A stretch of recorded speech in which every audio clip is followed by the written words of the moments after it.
The call came at 11:47 a.m. I remember the exact time because I was cutting into a cold apple. My knife slipped, bit too hard on the skin. The blade kissed bone. Then the phone rang. "Mr. Vance, your daughter collapsed at preschool. You need to come now." The voice was clinical, no emotion, just urgency, like someone reading a line off a script. I didn't ask questions, just left the apple bleeding on the counter and drove like my pulse was a metronome, counting down to something I couldn't name. When I got there, 2 police cars were already parked outside, lights flashing but silent. A female officer approached me, her face too still. "Mr. Vance," she said, "you should peek inside quietly." She didn't explain. She didn't need to. I walked to the glass door. My hand reached for the handle but stopped, just inches away. I looked inside, and I forgot how to breathe. She was alive, on the floor, surrounded by teachers and paramedics. Her small body still, but breathing. They said it was a seizure, unexplained. I watched, frozen, as they loaded her into the ambulance. I should have felt relief, grief, something. Instead, I looked at her teacher, Miss Dale. She avoided my eyes. And then I saw him. Standing behind her, hands clenched, pale. Nathan, my wife's friend from work.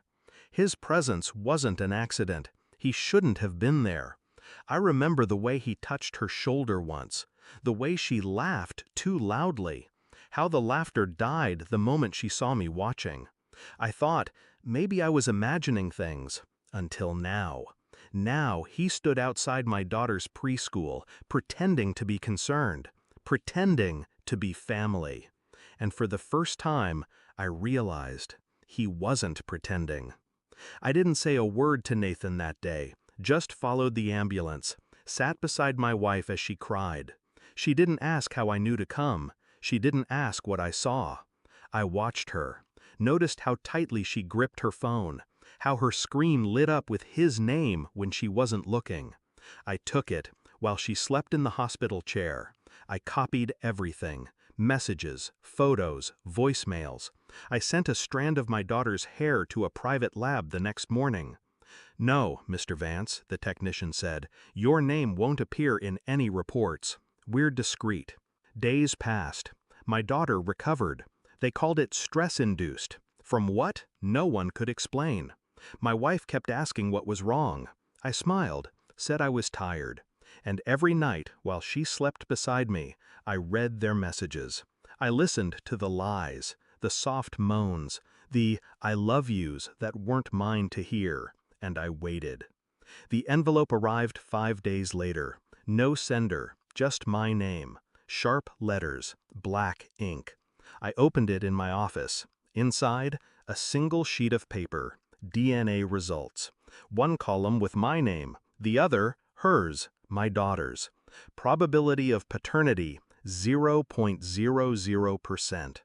I didn't cry, didn't scream. I stared at the paper until the letters blurred, until I couldn't tell the difference between truth and betrayal. Then I folded it. Once, twice, tucked it into my jacket. That evening she came home late, said work was exhausting. I nodded, poured her a glass of wine, watched her drink it. Then I placed the folded paper on the table. She didn't touch it at first, just stared. Then unfolded it slowly. Her hand trembled, lips parted. She looked up, eyes wide. "I can explain," she whispered. I didn't answer. Silence did. I walked to the door, opened it.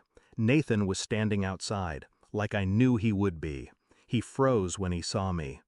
"You should come in," I said. He stepped inside, eyes darting. She stood by the table, the paper still in her hand. "What's going on?" he asked. I handed him a second envelope, identical results. His name, 0.00%. She gasped. He turned pale. I stepped back, watched them unravel. "You both lied," I said. Calm, even, but not just to me. She dropped the paper. Nathan's voice cracked. "If she's not mine," I smiled. Cold. She's no one's. They both looked at me, broken, terrified, and I walked out. I watched the sun rise from my car. Light spilled over everything, too bright. The world kept moving. Cars passed. Birds sang. Indifferent, like me. She called 10 times. I didn't answer. Nathan, too. I drove to the preschool, sat in the lot, watched the children play, watched her, my daughter, not by blood, not by name, but still mine, somehow. Or maybe not. Maybe none of it ever was. The truth? It doesn't matter. They lost everything, and I lost the illusion. It was enough. Some people chase closure. I became it.